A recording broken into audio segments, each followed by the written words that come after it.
Hey, future homeowners. Today I'm breaking down an EYL episode called Housing Crisis. Is Affordable Housing a Trap? Landlord versus tenants. Where can you afford to live?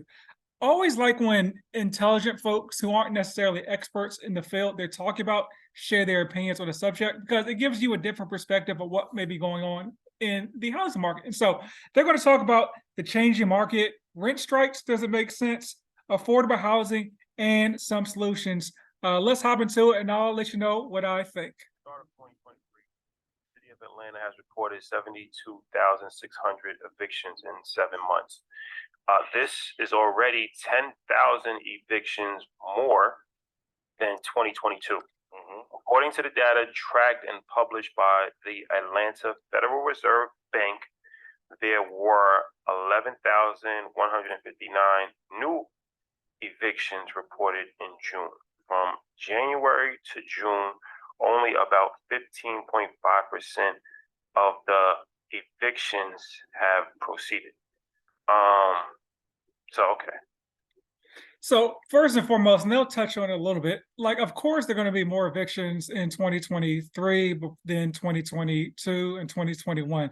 There were a lot of eviction moratoriums, and there were folks that were obviously needed that because they were negatively impacted by COVID. Like they lost their job for reasons 100% outside of their control. But there were folks that just took advantage of the moratorium, right? And it was just like, hey, I still got a job, I got money, but I'm going to use your rent money, Mr. Landlord, to go on vacation. And unfortunately, a lot of those people took advantage of the situation. So the people that really needed the help are unfortunately in a bad situation. And also think about this, like the landlords are in a bad situation too, because mortgage companies are not waiving the mortgage. Like sometimes they put like a pause on it, meaning that, hey, you could not pay your mortgage for like up to 12 months typically is what's called like a deferment. But at the end of that 12 months, there are two things that lenders make you do.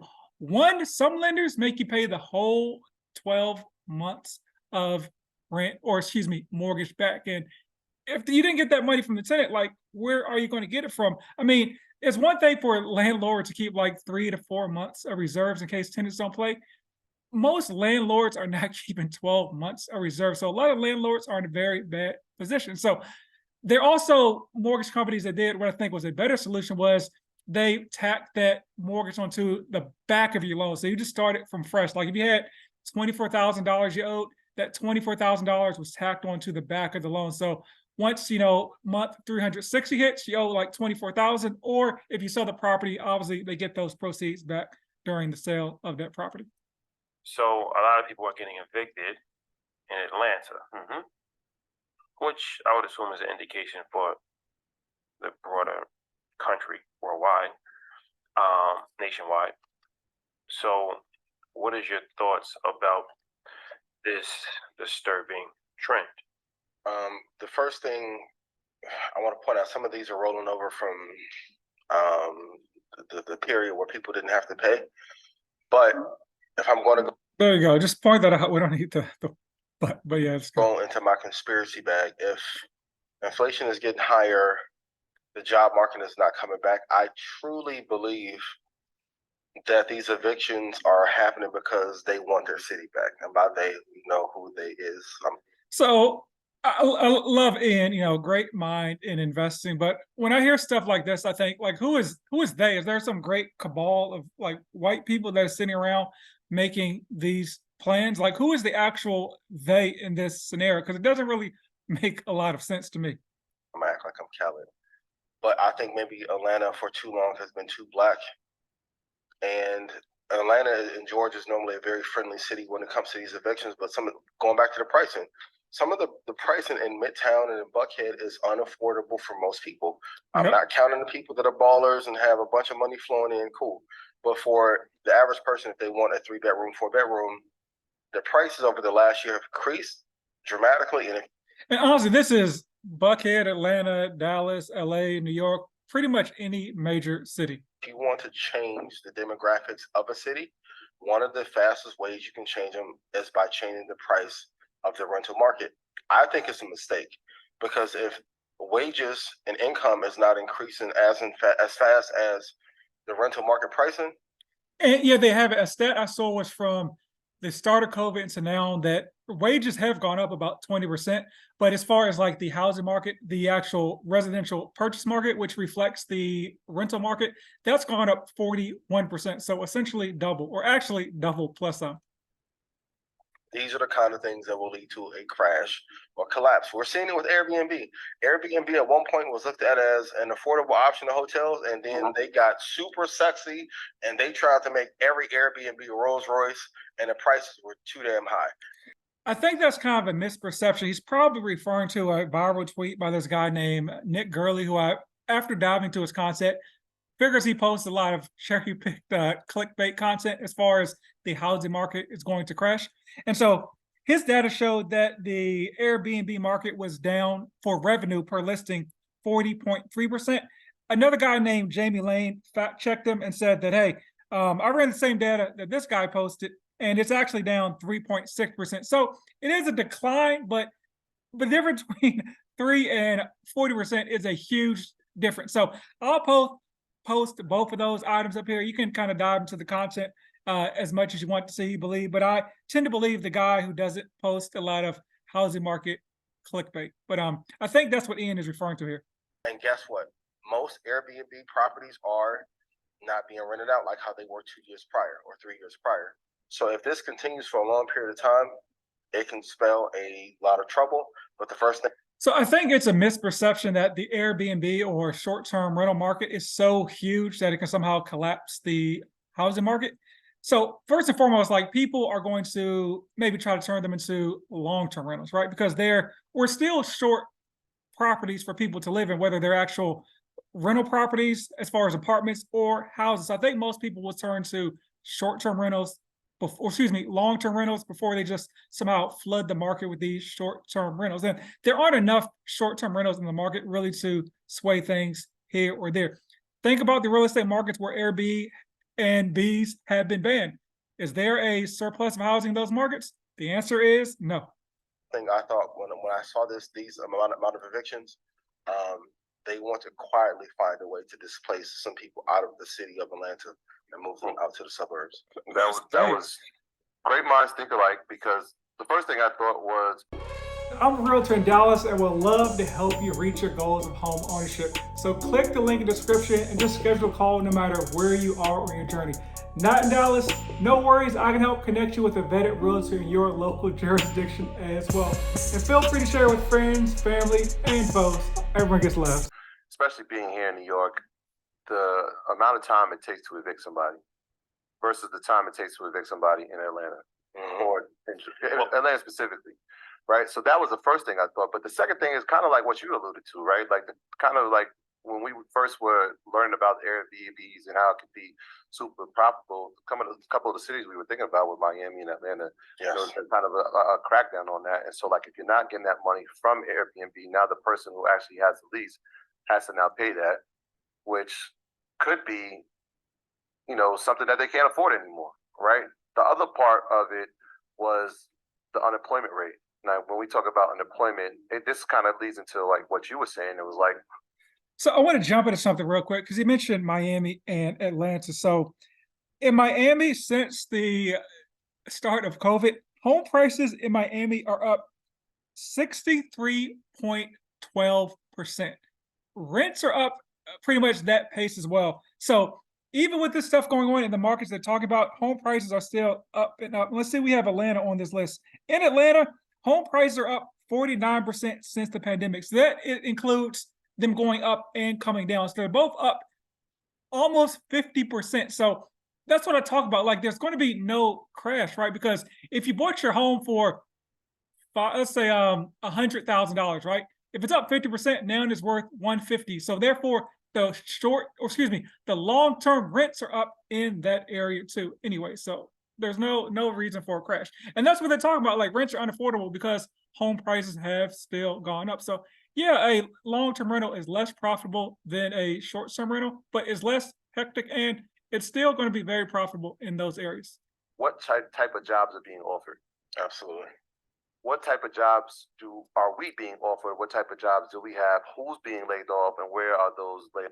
Well, jobs being offered to me is neither here nor there. I mean, you can go out and like get a job. It's not like I don't know, folks aren't knocking on the door and say, "Hey, you can only work as a forklift driver or something like that." Like you got to train yourself and take some responsibility and find jobs based on what the market needs. Else happening.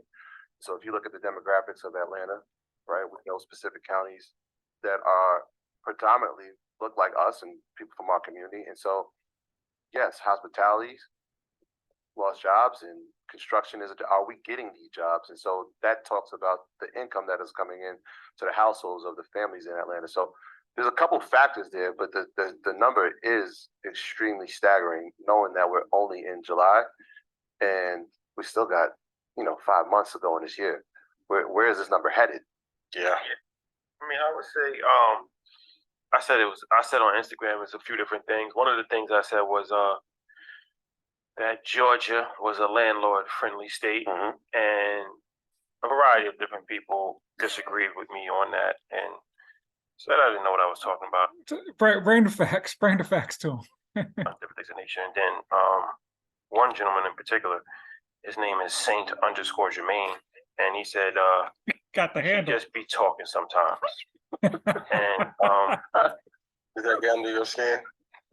I like how you read it though. Like I would imagine that's how you said it. no, You be Sure. chatting. Shawty be chatting. I don't take anything personal, especially for somebody that I don't know. I don't It was like one of the basketball players that go late in the draft and they know the name of everybody that went in front of them in the draft. think that it wasn't nice. Did you take it personal when he said he made us? I did. I think that was AI. I think that was Gotcha. AI. The app called stupidity. Allen Iverson. Allen Iverson. But Saint, yeah, Saint, I didn't think that was too nice of a thing to say. No, it wasn't nice. But obviously there's a long list of different things. But just the quick overview of Atlanta is you can be evicted for not paying rent or for failing to move out at an expiration or termination of a lease. If the landlord tries to evict you for not paying rent, you have 7 days to pay the rent owed, or you can legally be evicted. Whereas, New York. New York's tough. A landlord must go to court, must win the case, then must pay a fee to have the law enforcement officer properly evict you. There's a whole process. So I really appreciate that breakdown because a lot of folks talk from emotion and not facts. So he literally just read what it says. That's not his opinion. Like he literally read what it says. If you somehow still think that Georgia is not a landlord-friendly state, I guess that's your prerogative, but that's in the face of the facts. You could literally stay in for 2 years before you Go actually out on somebody's property in New York. Oh, for sure. It's a whole thing. So when I'm saying that it's a landlord-friendly state, is it the most landlord-friendly state in America? I'm not sure. But when you're comparing it to states like New York, 7 days, it probably is one of the most landlord-friendly. But like he's saying, like as I always try to say to you guys and gals, everything is all relative to where you're at as far as what's friendly, what's not friendly. So make sure you're looking up the laws in the area you're looking to buy a rental property in, especially if you're looking to be like an out-of-state investor. You probably don't want to be out of state and in a state that is very tenant friendly because your boot's not on the ground, so it's going to be a lot more stressful if you're in one of those situations. it's tremendously in favor of the landlord. Sometimes we don't have a perception of things because we only look at it from our perspective. Yeah. So it's like you might just live in Georgia. Like, oh, it's not a landlord-friendly state. I've been trying to get this guy out for a month. Well, talk to the landlord in New York who really has no rights at all and has to deal with a squatter that's living there, and you got to go to court and you got to get law enforcement. And you literally, I think Ish dealt with it last year. I think somebody was squatting his for 6 Not only are they squatting, they damaging the property. Now you got to have rehab come in after they leave. It's a whole process. it's extremely hard to kick somebody out. Yeah. So I say that to say it's all perspective. If you don't think it's a landlord-friendly state, that's your right. But compared to a lot of other states, like New York, Oh, it's a sure. landlord, it's a landlord friendly state. Yeah. So I think that that's definitely in favor of people getting evicted because you don't have to put up with it. If they're not paying, that you can just kick them out. I think it also has to do with the haves and have-nots because rent prices are going up, and as rent goes up, certain point in time you can't afford to pay your rent.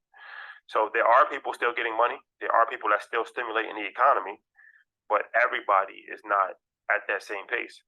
So here's the thing, like you can look at news articles every single year since I think probably 2012, and you'll see every single year there's a headline that says rents have hit an all-time high. It's probably multiple times years, like rents hit all-time highs, rents hit all-time highs, rents hit all-time highs. I saw a stat that right now, so rents hit I think all-time highs like about in June of 2022. And right now, we're only like on average $39 under that number right now. So it looks like once again this year we'll hit another all-time high with rent. It's almost like it happens every year. And the rent prices are only like skyrocketing in these major cities. I told you about the guy that was paying $10,000 a month for one bedroom in New York. So we're going to start seeing, this is a broader conversation where there's going to be a housing crisis if this isn't under control, because everybody wants to live in cities or close to cities. Nobody wants to live in nowhere and farm fields and different things of that nature. So you have the vast majority of people trying to live in a couple different places, right? You have like big areas where you have New York, you have LA, you have Miami, you have Atlanta, you have like, 10 different major. Yeah, Tech came to Austin. And everybody's trying to live in these 300 million people. Everybody's trying to live in these different areas. Yep, supply and demand. So they can keep those rents high because there are more people that want to live there than there are places available. So there's a demand, because even if you can't afford to live here, then somebody else can. So it doesn't even affect the landlord. Here we go. So rents in June remain just $24 below its all-time highs as of June 2023. So yeah, we're $24 under the all-time highs of last year. Because it's like, for every 5 people that can't afford to live here, then there's 10 people that can afford to live here. So I'm just going to keep rising. Incomes have been pretty stable. Incomes aren't rising at the same pace of inflation. Yeah, so that's a problem. And then you have people that's going to start losing their jobs. Losing jobs to AI, losing jobs to there's just going to be a new industries, losing jobs for a variety of different reasons. So what you're creating is a housing crisis. And this is a broader conversation, but this is an early stage of that. This is the early stage when you start to see this many evictions. This is something that's alarming. And you start seeing people living in rooms, renting rooms and living together. One thing I want to point out as well, because I know a lot of you guys are here as far as, hey, can I purchase a home? As of right now, we're still below pre-pandemic levels, right? So we're still below 2018, 2019 levels as far as foreclosures. Communal spaces. This is something that has to be addressed. And if it doesn't have a fix to it in the next 10 to 20 years, you're going to see it's going to be bad. The homeless population now, if you go to cities like LA, if you go to cities like San Francisco, the homeless population is out of control. That's going to be terrible. You wouldn't even know that you was in America. And it's like, take a city like Miami. How much more can real estate go up in a short period of time before it just becomes completely unsustainable? Right? Everybody's not a billionaire. Everybody's not a millionaire. Where is everybody going to live? You can only push people out to the outskirts for so far, but at a certain point, there's no more outskirts. Shout out to the Midwest. Don't y'all come there. Start pushing them to the middle of America. I'm saying you just can't. Like, that's like relocation. I'm talking about you pushing people to the outskirts. It's like, you move from New York to Jersey. This is like, but it just keeps getting wider and wider and wider. Where they don't have anywhere to live eventually. Yeah. I mean, we've seen that, right? Like, we've seen people go from New York City, then they end up in northern Westchester, then they end up in Poughkeepsie, then they end up in Albany, then they end up in Rock. And so they are pushing them. Well, what happens is that at a certain point there, you can't You can't push. them So to Canada. you start in Manhattan. Right. You start in Lower Manhattan, then you work your way up. Mhm. Then you in, which used to be Hell's Kitchen on the Upper West Side. Now that I don't even call it Hell's Kitchen anymore. It's a whole different neighborhood. It's completely gentrified. Then you start. And so, yeah, think about the city you live in, right? So I live in Dallas. So there's the city of Dallas. And then further, you'll notice something I say specifically. I keep saying north, but north, there's a city called Plano, which is a wealthy suburb. North of that, there's Frisco, which you may have heard of, but that's where like the Cowboys practice facility is. That's where the PGA moved their new headquarters. That's where Universal Studios is bringing a new theme park to. Some Fortune 500 companies have moved. Then further north of that is a town called Prosper, which I think the average median income is like 160. And then they're trying to build another town about this, and this is like an hour north of Dallas, where at this point now called Salina, which is like the new boom town. So yeah, they keep pushing the stuff out further and further. But south of Dallas, where basically more of the minority population lives, there's not a lot of development down there. So yeah, they keep kind of pushing to new places and not developing other places that are like literally right outside of Dallas. But some of these zip codes now in the southern part of Dallas are the fastest growing zip codes currently. So those people will eventually be pushed out as well, unfortunately, unless you buy some property. Moving to Harlem, and then you start calling it Northern Manhattan, which is NoHo. Then you start moving up to Washington Heights. They got a name for that now. They trying to gentrify that. really. Yeah, I forgot what they trying to call it. Trying to gentrify that. Then you go to the Bronx, Sobro. That's what they call in the South Bronx. I still haven't heard anybody say that. That's crazy. They have a name for it. Yeah. You gotta have a name for it. Yeah, once you start hearing those names, I remember that in DC. That's when you start to see the Starbuckses and the gentrification start to roll in. Think about your city right there. If you see a new name, honestly, you may want to buy some real estate there Before you fully implement the plan. You gotta rebrand it. Like Elon did with Twitter, change the X. You gotta rebrand. Got to change the name. So now you got the Bronx. Now you try. So it's like it happens, and it just do. Before you know it, it's a whole different city. Yeah. Dangerous. Very, very dangerous. They want their cities back, and meanwhile, they're trying to convince us that everything is fine in the economy and the stock market is okay. And there's only like 11 stocks internationally that are doing well. Index funds.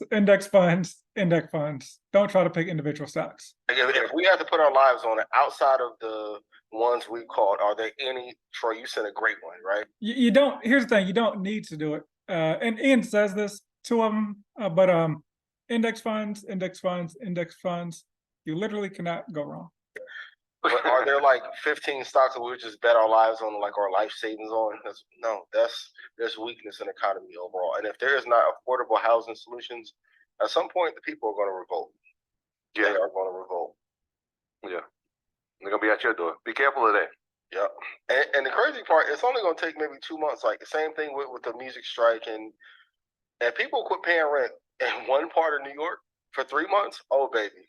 Some changes will happen immediately. So I agree 100% with that, but like, how do you, how would that be coordinated, right? It's just like a bunch of people that have never spoken before. They're all just going to bank on the person next to them not paying rent.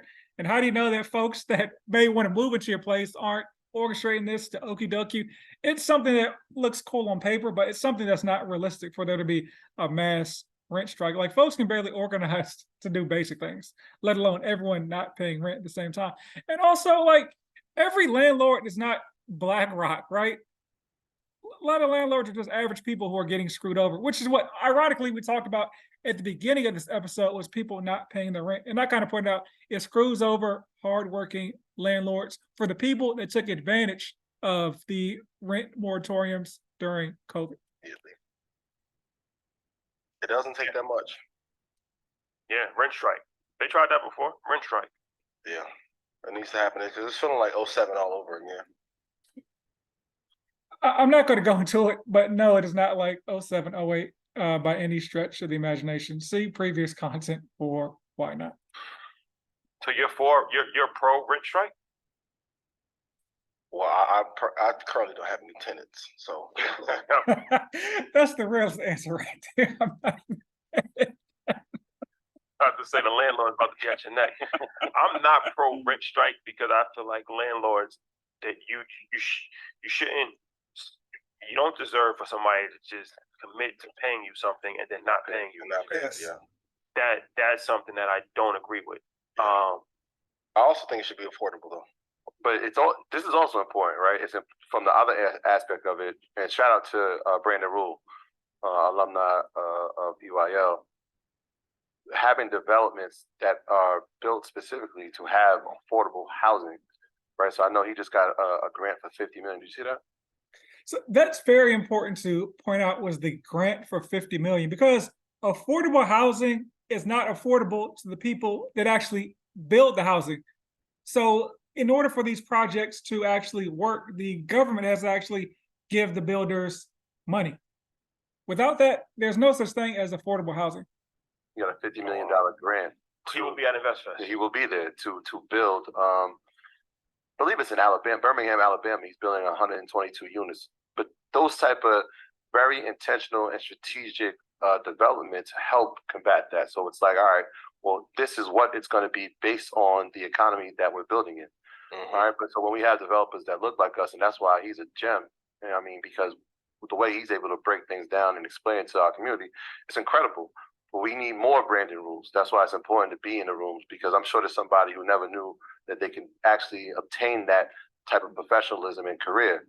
It's important to have him because you can make these systemic changes, right? When we're looking for affordable housing and having our people's intentions at the front of the discussion, we can be in the room and making sure that the development happens in a way that benefits everybody. So it's important to have that. So shout out to him. I just wanted to mention that. And affordable housing is important, but that's kind of like a Band-Aid, because it's like it's not a solution. It's not a long-term solution. What's a long-term solution is getting people to make more money. Absolutely. Toward it.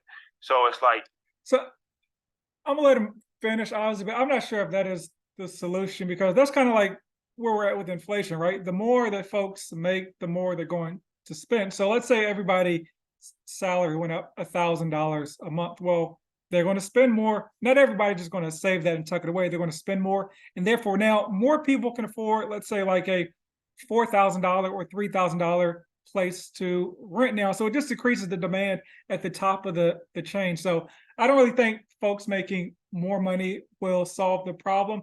But I'm not even sure what the solution is, because I guess it's better than nothing as far as solution. But yeah, I guess I'll let Rashad finish while I formulate my thoughts more. just giving people affordable housing and putting them in situations where they can live is beneficial, because people do need somewhere to live. Yeah.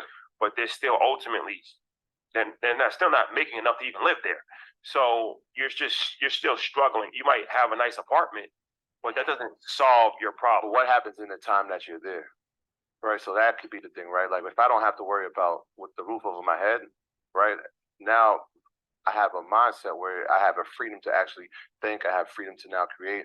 I have almost a sense of peace of mind, knowing that I can at least afford to live. That basic need is taken care of. Can I be innovative inside that time while I'm here? Yeah, it doesn't happen. It doesn't happen. It doesn't happen. Can it happen? Can it happen? Anything can happen, but I'm just speaking from, this is just Experience. Yeah, that's what I was kind of trying to say, is that it's one of those things. I don't know if he contradicted himself, but it's one of those things that seems good on paper. Just honestly, people spend the money they have. Like, we as a community don't have the discipline we should when it comes to money, right? So if the average person, they get an extra $1,000 a month, let's say, after tax and all that, they're going to spend 800, 900, maybe 1,100 of that $1,000, unfortunately, because it's just basically lifestyle creep or lifestyle inflation. I've seen. It's that experience. No, it's just the fact. People become comfortable. So you have somewhere to live. That's beneficial and that's needed.